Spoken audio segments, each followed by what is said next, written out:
All right, YouTube, how you doing? Welcome back to the channel. It is Wednesday, March 12th. We have a 9-game NBA slate to dive into in today's video. Like we always do, I'm going to dive into each and every one of these games. I'll give you my prediction on the side. I'll give you my prediction on the total. We'll talk about any other plays like player props that we like within the game as well. But as always, guys, keep an eye down on the pinned comment of this video. That'll take you to all of my final plays so that I'm actually rolling with myself.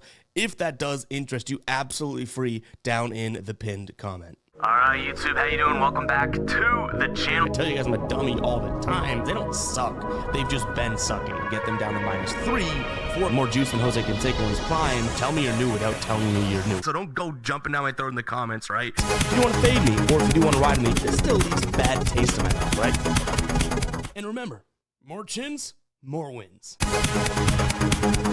Alright, in terms of how we did yesterday, a nice little 3-0 sweep. Money gun, baby. Let's go. Kind of started off weak there, but you know what? Still firing it off there. A 3-0 night. Wizards team total under. That cashes. Evan Mobley over 25 points plus rebounds. We placed that even before the Donovan Mitchell news. That cashes. And then we had Tyrese Halliburton over 12.5 rebounds plus assists. One more cha-ching for a 3-0 sweep. And the vibes stay right up top there. Our ride of the day. Just Drayson TV, Derek Jones Jr. over 11.5 points, rebounds, and assists. Yeah, it was somewhat of a sweat at times, but it comes through. If you guys don't know what the ride of the day is, it's simple. Just use that hashtag ride of the day down in the comments. I jump on board with one person's play each and every day.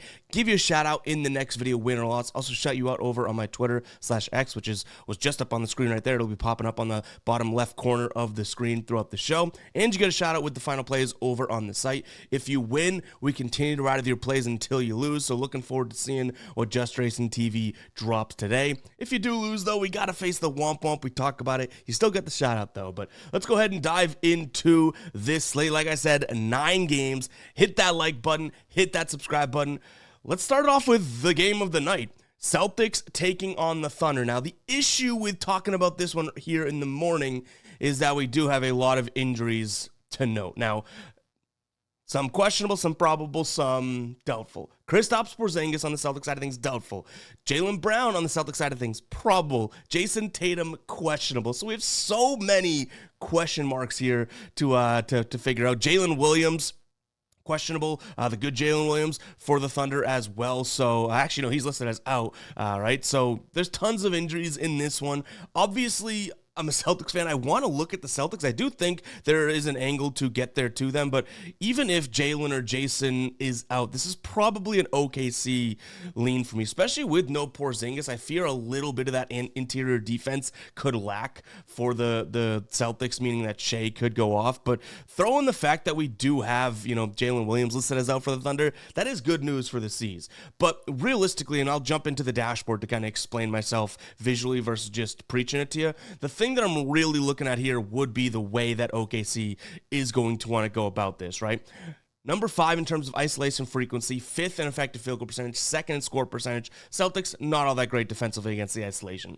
You look down below there against the pick and roll, and we'll explain how to get access to this dashboard in just a little bit, so stay tuned for that. But pick and roll, they run a ton of pick and roll, score a bunch in the pick and roll. Celtics, not all that great at stopping the pick and roll there, right? So that is sort of my concern overall. And throw in the fact that we know the Celtics are just going to jack threes and love to shoot the 3 ball, and OKC's not all that terrible defensively, right? 35.2% over the last 10 games in terms of defending above the break. So, yeah, if everyone plays for the Celtics, I will say this, it's totally injury dependent. I mean, even maybe not Porzingis, but if we get Jason and Jalen, I don't mind a Celtics -3. And again, this is one of those games where if you're calling someone an idiot for taking either side in this game, most likely you're the idiot, right? These are 2 of the best, if not the 2 best teams in the entire league. So I don't care if someone's on the Celtics or the Thunder. There's definitely reasoning and rationale and points to be made for why you would be on either side.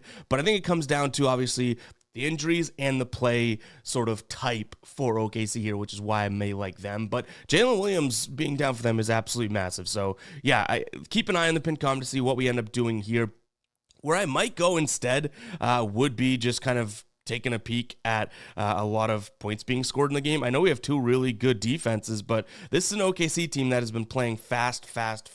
Fourth pace team over the last 10 games here. And the Celtics, you know what? Why wouldn't they want to run with them, right? Like, this is a team that can score, can shoot the three ball. If their interior defense isn't there, I don't see them necessarily slowing it down all that much overall. I mean, last time we saw them play, it was back in early January. Super low scoring game, but a bunch of the games before that, super high scoring games. So yes, the teams are different and whatnot, but I expect them to kind of get back into scoring some points. Like, this should be a game in which Shea can get what he wants, and then hopefully some of the Celtics injuries, those guys end up playing. I don't imagine why they wouldn't against this big game, right? So yeah, give me the over. Maybe I'd look at that. We just root for points in this one.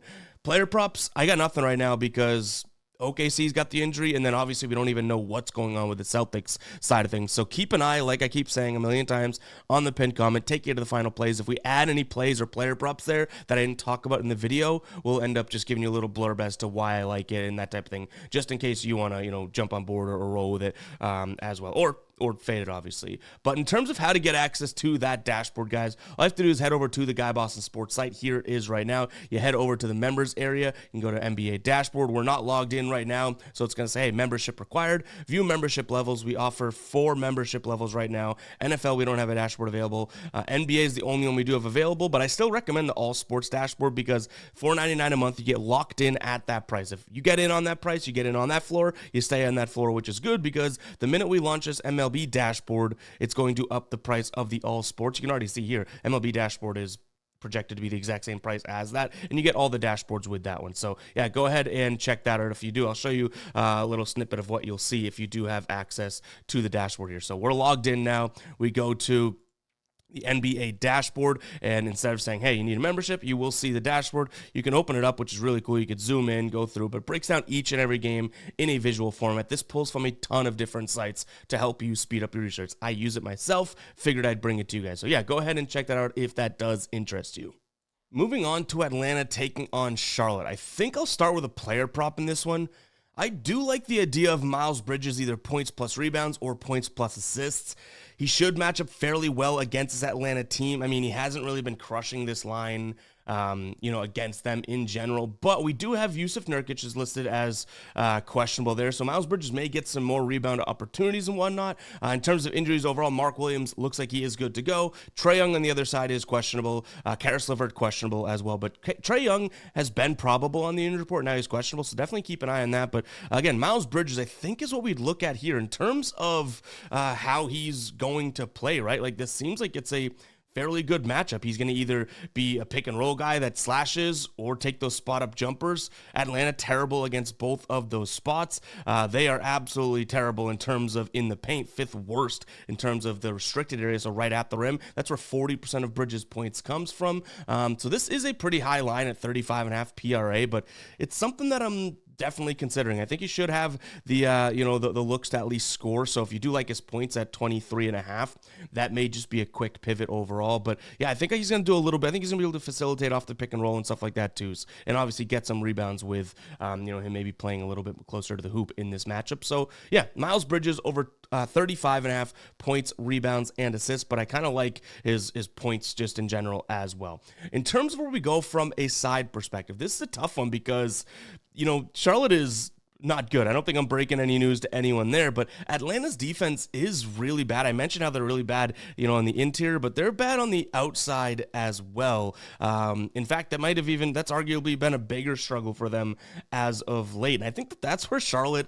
is going to make some of their hay today. So yeah, I think Atlanta probably wins this game, and maybe it is crazy to like Charlotte on the road, but I just can't really get behind this Atlanta team. They've won 4 of their last 5, and it's like, at some point, I feel like the wheels fall off, right? And it seems like this could be the spot in a no-brainer type of game against Charlotte. Throw in the fact that Charlotte's won 2 games in a row, I guess, worries me a little bit, but I just can't trust the Atlanta defense. So getting 8 points, getting 8.5 points, I think this one's going to be somewhat close. Last time they played, way different in terms of injuries and both teams, trades, and all that, but it was a 107-104 game, pretty damn close game. The time before that, 125-120. So I know the teams are a little bit different, but things have been pretty pretty close to both when these two teams have played overall. But yeah, I just think Charlotte, the offense and the defense for Charlotte actually has been okay. Like it's weird to say it's been okay all year long from a number standpoint. So Atlanta's offense, I don't think is going to thrive scoring down low or anything like that. Whereas Charlotte's offense may have a little bit of a boost today. So yeah, that's kind of my thought. I'll go Charlotte. In terms of what we have from a total, 236 seems pretty high. I almost want to just consider a Charlotte team total over. And that might even be the smarter way of going about it because, you go out there and score, 111 we might be able to get.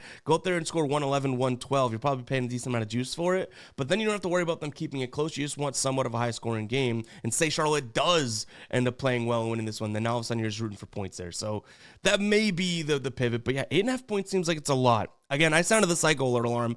Maybe I'm the crazy one in the room. Probably. All right, Philly at Toronto here. Tons of injuries on the Toronto side of things. Scotty Barnes, questionable. Battle, questionable. Agbaji, questionable. RJ Barrett, Grady Dick, Ingram, Mogbo, Quickly, Walter, all out. Paul George, Tyrese Maxey, Kyle Lowry, all out for the Sixers. And then Andre Drummond and Kelly Oubre out for Philadelphia. So I don't think that I envision myself touching this game, in all honesty. I would probably say the same to you guys. That just does not seem like, you want to be tempting yourself or tricking yourself or tripping yourself up with all of those injuries. So this is probably one of the bigger, there are a couple, but one of the bigger stay away games for me today. So we haven't put too much time into it, but let me know what you guys are rolling with down in the comments. I would still just say, give me the home team. This has been a Toronto team that is like a different animal at home. Now, yes, they usually have their players playing, but still at home when both teams are banged up and all that, like these starting lineups, it's either you look at the young guys trying to get themselves established on the Toronto side of things, or some guys that have some names that maybe don't always get the minutes that they want on the Philadelphia side of things. I'm going to trust kind of like the fiery young guys there. And what's really important to me in this one would be that Jakob Poeltl is playing, because I don't see Andre Drummond or Yabusele or even Oubre like dominating the boards if that's the case. If Jakob Poeltl wasn't playing, and same thing like Mogbo wasn't playing and all that, it's like, then maybe I could be like, I don't see how the interior of this Sixers team doesn't just thrive, but that's not going to be the case today, right? Like I worry a little bit more about the perimeter for this squad, and you know what? If Scotty Barnes plays, then all of a sudden the Toronto Raptors now have the best player in the game, right? So if he plays, I do like Toronto. I think I like them a little bit even without it, but this is a messy one. We do have a total down at 220. I don't know where the points come from, but I feel like some of these games when there's so many injuries and whatnot, it's just an offensive slugfest. So yeah, for no reasons other than that, again, take it with a grain of salt. I'm going to lean slightly towards the over 220.5. All right, this one burned us the other night as part of our slimy little money line parlay. We had the Spurs and the Mavs. We took the Spurs against them, and the Mavs end up just absolutely dominating the third quarter, and they won the fourth quarter too. But the third quarter, I think it was they scored 41 points. They just couldn't be stopped, I guess. I don't know how many points the Spurs scored in the third. It wasn't like they won the third quarter by 1,000,000 points, but the Mavs almost scored like 50 points in the third. So yeah, tough to see that there. This is still a Mavs team that I have zero trust in. So I'm going to look at the Spurs. My one concern is now Devin Vassell's questionable. Jeremy Sohan's questionable. At what point, and this is a question I pose to you, because I think that if you answer this one way or the other, maybe you could lean towards Dallas. At one point, do we look at the Spurs and say, wow, they're super injured too, that's not an advantage over the Mavs, right? PJ Washington may be playing in this one. Dante Exum may be playing in this one. So I do get that. If Devin Vassell plays, though, Chris Paul, Vassell, Barnes, Fox, and unfortunately Biyombo isn't exactly my dream starting lineup, but I think it's a little bit better than, Edwards and casting, Christie, Klay Thompson, cast and crew is what I should say, especially with all the injuries. So I think the Spurs do bounce back in this one. If you look at it from like an on-floor perspective, which is probably more important than just focusing on the injuries, this is a Mavs team that's undersized. Even if PJ Washington does play, the Spurs have been shooting over the last 10 games, the sixth most shots at the rim, right in the restricted area there. Mavericks allowing nearly 70% to their opponents down there. So yeah, should be a decent spot for them. I would say this is like a De'Aaron Fox type of a game if we want to look at player props here, and not necessarily a Devin Vassell game. But this Dallas team, obviously, with all the injuries, they may not be as good against the catch and shoot or the pull-up. So, yeah, if you want to look at those are the two guys that I would consider. But I think I might be looking at Devin Vassell's unders, which we've been the Devin Vassell whisperer, you know what I mean? We've taken him a few times, even when we do lean towards either his over or unders. I feel like I've had some luck, and definitely takes a lot of luck in this industry to be able to say whether it's a good spot for him or not. I don't think this is a great spot for him, but I do see Fox having a good spot, which let me get an updated line on him. I don't have that up in front of me. So De'Aaron Fox, I want to say, let's see, 21.5 points. He's been under that pretty damn consistently. Only 14 last time he played. But if we do look at, and we can use Outlier here, guys, if you want to check out the tool that I'm about to show you, there's a link down in the description, as well as the pinned comment, get you 7 days free. But this is him against the Dallas Mavericks, dating back to last season, averaging 25.3 points per game. This one came pretty damn close. He didn't shoot the ball that many times or well in this one. 13 field goal attempts. Either, especially when he plays these minutes, even if we look at, say, this year, right? When he plays as many minutes as he's been playing, say he goes and plays for 33 minutes, hitting 60% of these, been struggling a little bit as of late, ever since obviously this team gets a little bit banged up. But I do think this is a fairly decent matchup for him. Dallas, not all that great against the shooting guard position, which is what he's kind of morphed into now with Chris Paul at the helm with all those injuries. So yeah, I think this could be a De'Aaron Fox type of game, especially coming off of, pick and rolls and that type of thing, which is, I wouldn't sit here and tell you that Dallas is all that good against the pick and roll. Using our dashboard, you could see right here, right? 26th and 26th in terms of effective field goal percentage and score percentage. So yeah, maybe De'Aaron Fox could be a look today, as well as the Spurs. When it comes to a total, right now it's at 237.5. I also love that for Fox. I'm almost like talking myself more and more into De'Aaron Fox here, but 237.5, we know it's going to be at least projected to be a high scoring game, and I could see that, right? Last time they just played was 133 to 129. I don't see either defense being all that great, so I'll lean slightly towards the over, but it'd probably rank as Fox and Spurs up here, and then maybe a consideration for the total.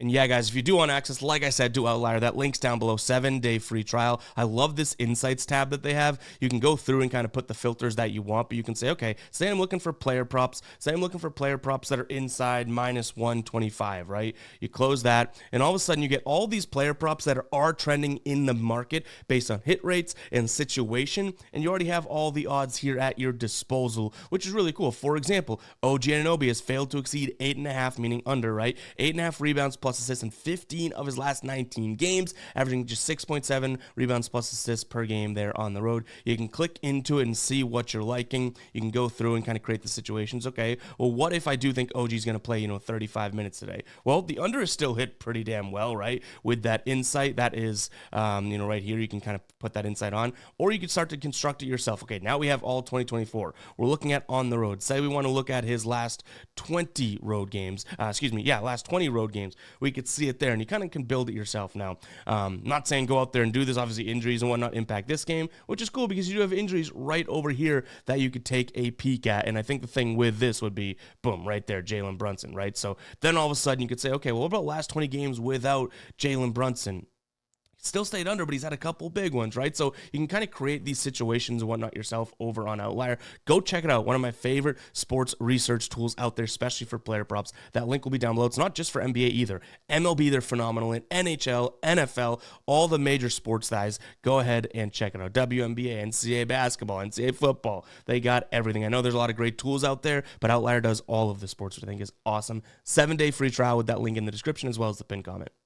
Houston taking on Phoenix. Another player prop that I want to start with here instead of diving into the game right away is going to be Jalen Green over 3.5 assists. We cashed this recently, right? A couple days ago, he's hit it in 2 of his last 3 games. If we dive in here to Outlier again, you could see 2 of his last 3, he's had 8, and when he didn't get it, he finished at 3. Potential assist-wise, we don't have that tracked via the NBA stats, but overall, he's been getting a decent amount of potential assists, right? 10 and 15. And injury-wise, Amen Thompson not playing in this one. Fred VanVleet is listed as questionable. So if we come up here and look at this without Fred VanVleet, right, and we're looking at the last 10 games without Fred VanVleet, he's been crushing this one, averaging 9.1 potential assists. If you guys don't know how potential assists work, usually you're looking for about 50% of those potential assists to be converted, and that's just a rule of thumb. It changes from guy to guy. Like big men usually have a higher conversion rate and that type of thing, but for a guard and a guy with a lot of usage like Jalen Green, 50% is kind of what we're looking at here. So right there, 9.1, right? In terms of that, that would be, okay, well, 4.5 would be 50% of that, or 4.55, right? To the mathematicians out there. So boom, all of a sudden I'm liking the idea of him, because his line's right now at 3.5. FD has it at 118. Everywhere else at minus 130-ish, minus 140. So this is probably going to be one that we jump on.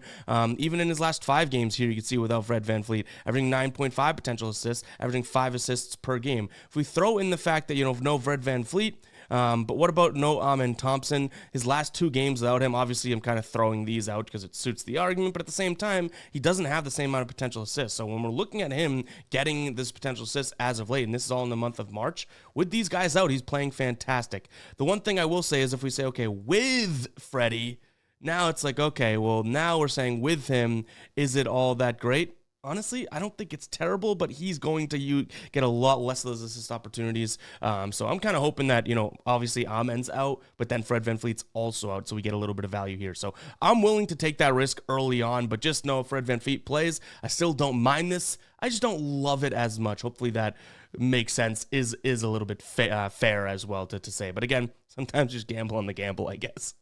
Cutting away for a second just to add that in that, yeah, I just placed that as a final play. So that'll be on the final plays on the site there. We got it at minus 118 over on FD. Half unit. We've been rolling with a few more half units than full recently, which stinks because we're on an absolute tear, but it is what it is. So yeah, half unit there over on Jalen Green over 3.5 assists, minus 118 on FD. Just want to let you know as you're watching this that's already a final play. Locked it in. All right, in terms of where we go game-wise, this Suns team perplexes me, right? Now, I still have them right here in the DMB graveyard, but they did come through for us in the parlay that we had them in over the weekend. So I'd say that they're pretty much off it. Same thing with Tyrese Halliburton. The Kings may be the only team that we're keeping around in there. So this will probably be updated tomorrow because, again, Halliburton's come through for us, as are the Suns. So I don't think that we can justly say that the Suns should remain on the DMB graveyard. I mean, they're not playing well. They did come through for us in that game against Dallas. They lost to Memphis right afterwards, though. But we ended up, liking even Memphis in that one, right? So this is a tough one to project because Houston, obviously, I would say, is obviously the better team. But no Fred VanVleet worries me, and now no Amen Thompson worries me even more. And they've only played Orlando and New Orleans in their last couple games, I guess when he's banged up or not playing and that type of thing. So, yeah, he played, 20-something minutes in that game against the Suns last time they played. When was that? Was that... Yeah, they played, mid-February or something like that, right? In which I want to say he played, Amen Thompson played a lot in that one. The time before that, I can't remember when that was. It might have even been last year, but he's obviously a factor to this team, right? That said, if Fred VanVleet plays, Rockets at home, I think in a little bit better of a situation. Yeah, it's a tough one for me, but I will lean towards the Rockets. They're 6-3 against the number in their last 9 here, or 6-3-1 in their last 10, so they do have a push in there. It's tough, but I'm going to trust the defense here overall. It stinks that we don't know about VanVleet, if he's playing or not. If he does, I like this a little bit more because now they have the facilitator, but yeah, that's kind of the way that I'll go. In terms of head-to-head, we have seen the Rockets win their last 2 meetings, though, so that is good. What we have from a total perspective, what we have projected is just over 230. We have a 118 to 112.9 win for the Rockets. I'm going to trust that the Rockets defense steps up a few times in this game, and Phoenix doesn't have the best of nights. I'm going to lean slightly under in this one. So I probably would say 228 as far as I'd go here. So take that with a grain of salt. But I like the Rockets. I really like that Jalen Green's probably my favorite spot in the game. And also, looking at that under as well as the Rockets minus 4.5, kind of on the same plane there. All right, Miami taking on the Clippers. Clippers are on a back-to-back, so let's make sure we note that one right. And we don't know exactly where their injuries or guys playing, I shouldn't even say injuries at this point, what direction that will go in. This Miami team's not playing all that well, but I would say because they're not playing that well, we have the Clippers on a back-to-back. You see the spread there at 2.5 in favor of Miami. Makes me a little weary to lean towards the Clippers, but as of right now, Harden, Dunn, Leonard, Batum, Zubac is the starting five. Still no Norm Powell, still no Ben Simmons. You guys know how I feel about this Clippers team without Norm Powell. A little bit tough, but I'm still going to think the Clippers are in the better spot here. You know, they don't have a disadvantage down low. James Harden should be able to play fairly well here in the pick and roll as well. Speak up the pick and roll in a second because we have player prop related to it on the Miami side, though. So, yeah, I think that we should see a fairly good spot here, even with the Bam and Wiggins sort of mix up there at the 3-4. Kawhi Leonard should be able to hang in. And this is a Heat team that takes a ton of catch-and-shoot jumpers. Number 2 in the league in terms of effective field goal percentage in the catch-and-shoot as well. Well, this Clippers team is fantastic at stopping it. So, as long as we don't have any major injury, James Harden, Kawhi, Zubats, I think that this could be a Clippers spot, even on the money line for plus money. They're on a back-to-back. I get it, but Miami this year only 50% to the cover rate when it comes to having a rest advantage over their opponents. So, yeah, don't necessarily mind that. In terms of a total, it's going to be a low-scoring game. We should know that. But the Clippers on back-to-backs here, you know, slow things down even more. They've hit the under in 70% of their back-to-backs this year, and it's not like Miami's playing a fast pace, right? 28th over the last 10 games. So even though that's a low number, I know it's going to be a low-scoring game. I think it could be very, very low-scoring. So I will lean under as long as the Clippers guys play, right? Like, no Kawhi would immediately impact how good of a defense this Clippers team will have tonight. Same thing with Zubats, right? And both these guys on back-to-backs. Wouldn't be surprised if they're late scratches. So let's keep an eye on the injury report before we do roll with anything. One spot that I'm comfortable with, even with the injuries pending, is flipping it over to the Miami side of things and taking a peek at Tyler Hero's over in assists. He's been absolutely crushing this line first and foremost. So in his last 10 here, he's hit it in 8 of his last 10. He's not like I guess I should say crushing it from a hit rate perspective. He's only averaging 6.6 assists, which is fair enough, right? It's a full assist over what he's been doing. On the year, he's hit it in 49% of his games, but even using outlier, you could see as of late, this is his full season, as of late, crushing it a hell of a lot more than down here. So maybe it has something to do with, you know, Jimmy Butler. Even if we throw Jimmy Butler in there, this is games without Jimmy Butler, his hit rate jumps to 62. Yeah, as I suspected. So obviously, since Jimmy Butler is out the door, Tyler Hero has a lot more of that usage and just kind of like control the game type of an opportunity. And using our dashboard, you can see right here that this is a Clippers team that is a pretty good team at preventing the pick and roll. In fact, frequency ranked 20th. So teams do run pick and roll on them, but top 10 in effective field goal percentage, top 5 in score percentage. So that means Tyler Hero comes off those screens and isn't going to have the best of or easiest time, you know, success rate or easiest time just scoring in general. I think he's going to have to dime it out and pass. My one concern is those catch and shoots I already mentioned. Is he going to be able to pass the guys for the catch and shoot?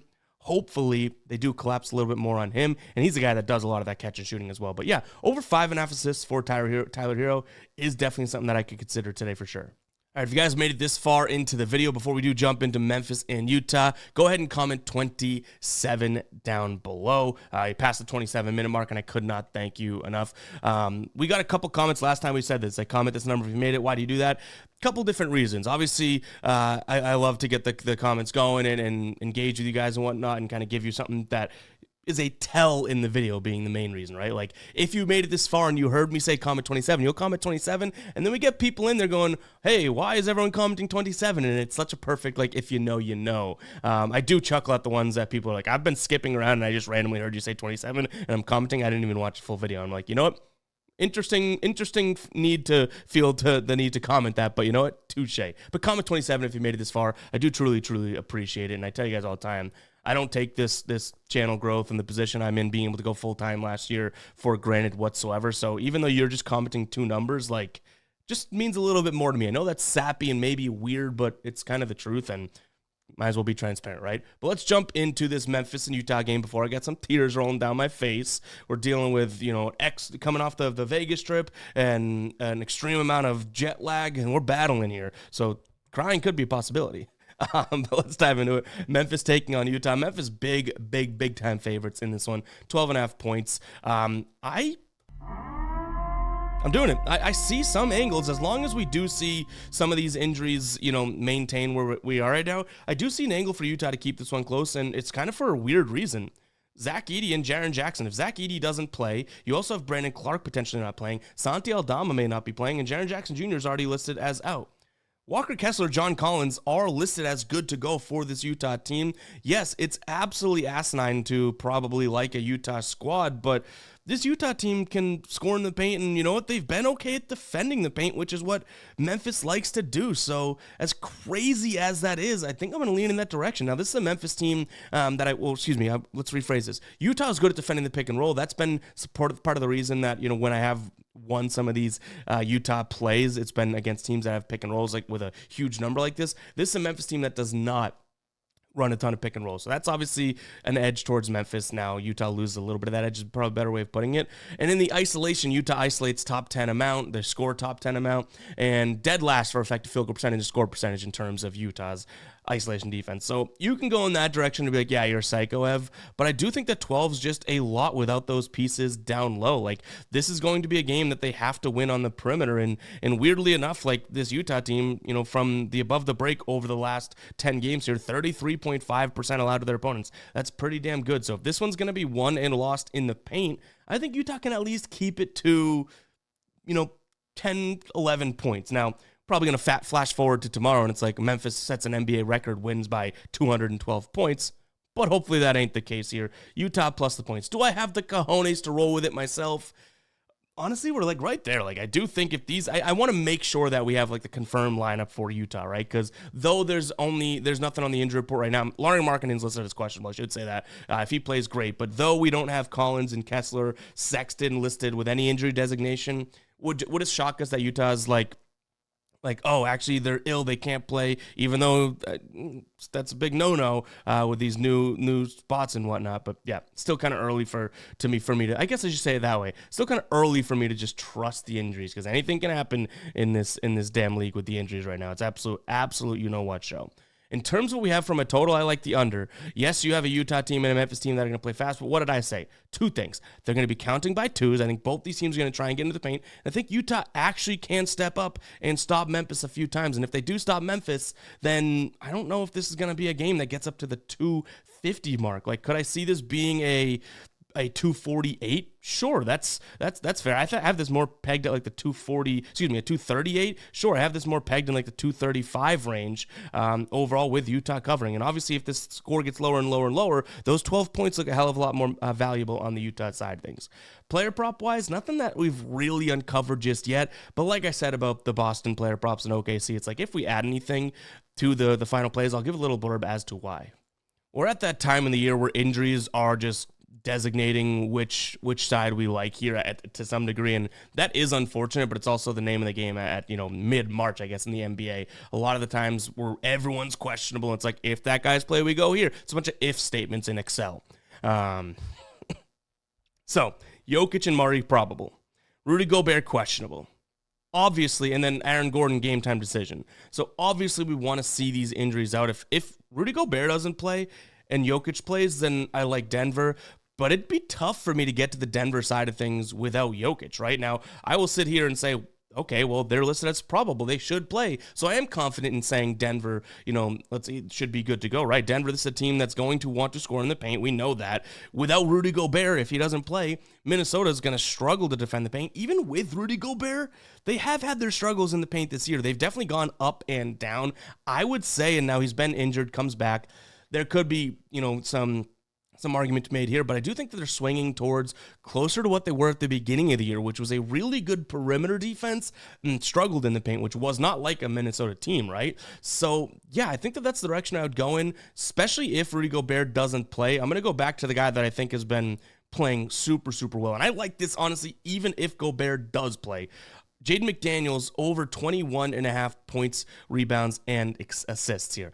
This is a good matchup overall. I mean, he's going to take a lot of spot-up threes. That's how you can get this Denver team in terms of defense, and where he also just when he shoots the ball himself, when he drives and whatnot, he's going to try and shoot in the paint, right? And this is a Denver team that, though they're okay at defending the paint, they rank in the bottom half of the league. So I don't mind. I think that he can score multiple ways. When it comes to rebounds, He's been getting a decent amount of rebound chances and potential assists. We took his rebounds plus assists last game. I considered that again here today. Right now it's listed at 7.5. We got it at 8.5. So yeah, I would probably say that's maybe that and the points, rebound, assists are kind of tied, but I think it's another good spot for Jaden McDaniels. If we look at his PRA and his head-to-head games here against Denver, they play a ton, right? Even dating back to last year, he's only hit it in 5 of 13 games. But if we just look at the last few games, and that's kind of including the tail end of the playoff series, his last 4 games against him, 26, 30, 11, okay, and 25. In that game where he only had 11,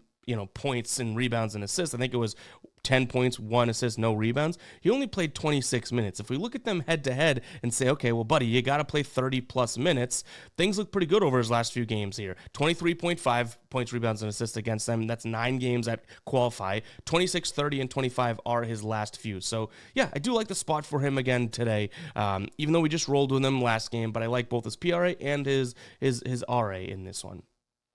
Total, I don't think we talked about the total just yet.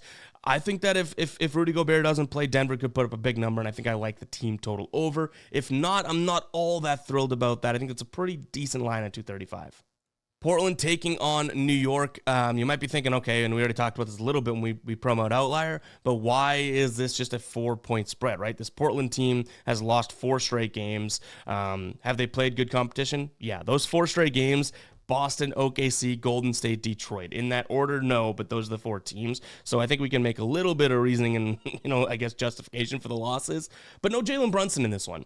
And I think it's going to be a massive, massive factor here because this is a Portland team that you can get in the mid-range. They kind of are good at stopping points in the paint, which is obviously where the Knicks like to score from, or Karl-Anthony Towns like to score from. But you can get them in the mid-range, and that's Brunson's game. That's Bridges. That's Brunson. So it's kind of unfortunate if you are looking at the Knicks thinking, okay, well, they should be able to dominate a 4-point spread. It's like they're losing one of, if not their biggest factor in what I would consider personally the weakness of this defense for the Trailblazers. So yeah, I'm going to pivot towards Mikal Bridges to have a good game. We've been rolling with him lately. Right now you can get him over 15.5, I want to say. I forget what that is at. In fact, we can use Outlier to find that line really quickly. Mikal Bridges, let's see. Mikal Bridges tonight, his line, so there's some 16.5s out there. 15.5 I saw earlier. Okay, now it looks like they've bumped to 16. Maybe this is a spot in which you can go same game parlay, get him for 15 plus. Do I like him at 17? Not necessarily. He's hit the under there in 8 of his last 10 games. We did take him recently and bumped him up, and he scored 22 points, so for plus 170 something. I think that he's going to have a decent game overall. Last 2 games against Portland, though he was with the Knicks, 42 and 21. So that's my look right away. Portland probably ends up playing well in this one, though. As crazy as it is, I do think that there's more talent on the Knicks side of things, but Portland should be able to do pretty well. I do worry, and it's hard not to worry, right? No Jeremy Grant, no Williams, no Ayton. Like, I already mentioned their interior defense. Like, is that something that's going to be there? Quite possibly not. So if you like the Knicks, I get it. Slight lean for me towards Portland. I'll tell you right now, just being transparent, I don't think I get to the Portland side in terms of actually clicking the place bet button. It's probably Bridges, maybe, or that Anunoby line, I guess. The hit rate was pretty good when we looked at that earlier, but no Brunson impacts it. I think it's going to be a Bridges spot for me. Maybe we look at Bridges. In fact, let's see if we can do some digging here in Outlier, and I can show you how this works, even just kind of without knowing what's coming. So how I would use this, because I'm thinking, okay, what about a same game parlay of Bridges, points, and then also his assists? So 4.5 right now, right? 5 and 8 in his last couple games. What about without Brunson on the season? 5 and 8, and then it looks like this one was also 0. So that's a little tough. All right. Head-to-head, what did he have last time? Brunson, 3 and 4. So could we go like 15 plus and 4 plus assists for Bridges and get decent odds there? Maybe that's some sort of a pivot where, we're looking at his points plus assists. It's 21.5, but we'd only be looking at, 18, but they both have to happen separately because it's the same game parlay. We're doing too much thinking. We might be overthinking it, but that could be something that we pivot towards there instead of looking at, Portland overall. I think it's my favorite spot.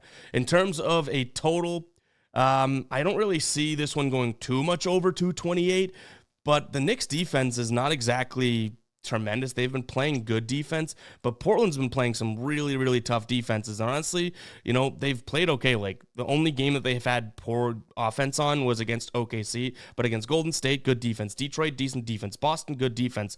120, 112, 118. Like, they can give the Knicks probably 115 in this one at least. And you hope the Knicks with Cat, with Bridges, can at least contribute something, right? So yeah, I think I lean over 228 in this one as well.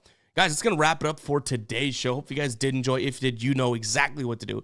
Hit that like button, hit that subscribe button. We'll catch you guys in the next one, all right? Peace out.